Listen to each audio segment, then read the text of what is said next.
Songwriting for me has evolved over the years. I wasn't first a songwriter.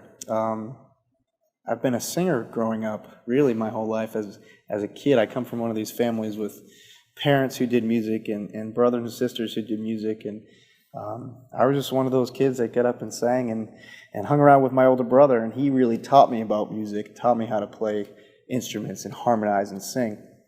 So we would do a lot of cover songs when we would go out and play.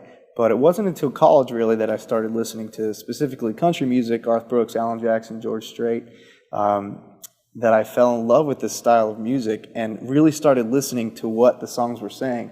Before that, it was just, I was listening to melody and tune, and I really would just dig the groove of a song versus really dive in to what the lyrics were saying.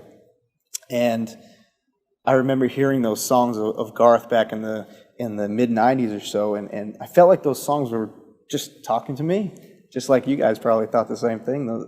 You relate to country music, you relate to those lyrics, and that's what really got me into country music, and really what got me thinking about writing my own songs and how I could express whatever was happening in my own life at the time.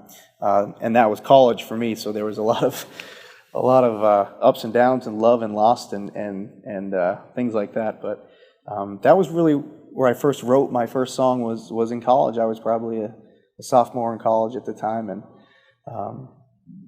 I look back at that song now, I kind of laugh and grin and say, what was I thinking? But don't ask me to play it, I will not do it.